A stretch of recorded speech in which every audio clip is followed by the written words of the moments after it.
করার জন্য আসছে নাকি? ভাইয়েরা, বলার উদ্দেশ্য কি?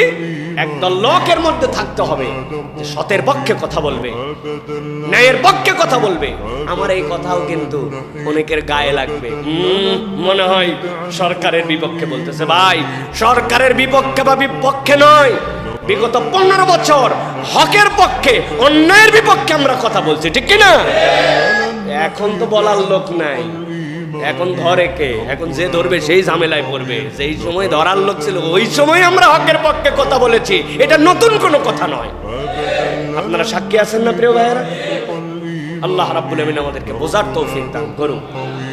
প্রিয় ভাইয়েরা, অতএব দুনিয়া একদিক হয়ে যেতে পারে, আমার টার্গেট থাকবে আমি কল্যাণের দিকে মানুষকে ডাকবো, সৎ কাজের আদেশ দিব, সাধ্যের মধ্যে অন্যায় থেকে মানুষকে ফেরানোর জন্য চেষ্টা করব।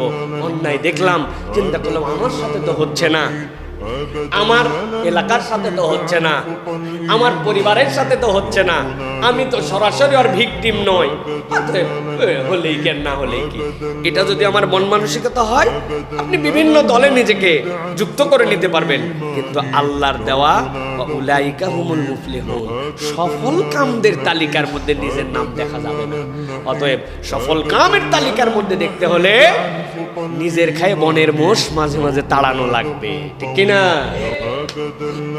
আল্লাহ রাব্বুল আমিন বলছেন, একদল লোক আল্লাহর কাছে সফল কাম হিসাবে নাম লেখায় ফেলবে। সূরা রুমের মধ্যে আল্লাহ রাব্বুল আমিন তার বর্ণনা দিয়েছেন। 38 নম্বর আয়াত থেকে আল্লাহ তার বর্ণনা শুরু করেছেন। আল্লাহ বলছেন, কারা তারা জানো নাকি? যেই মানুষগুলো আল্লাহ রাব্বুল আমিনের কাছে সফল কামের তালিকায় উঠে যাবে। আল্লাহ রাব্বুল আমিন বলছেন, ফাআতিযাল কুরবা হাক্কাহু ওয়াল মিসকিনা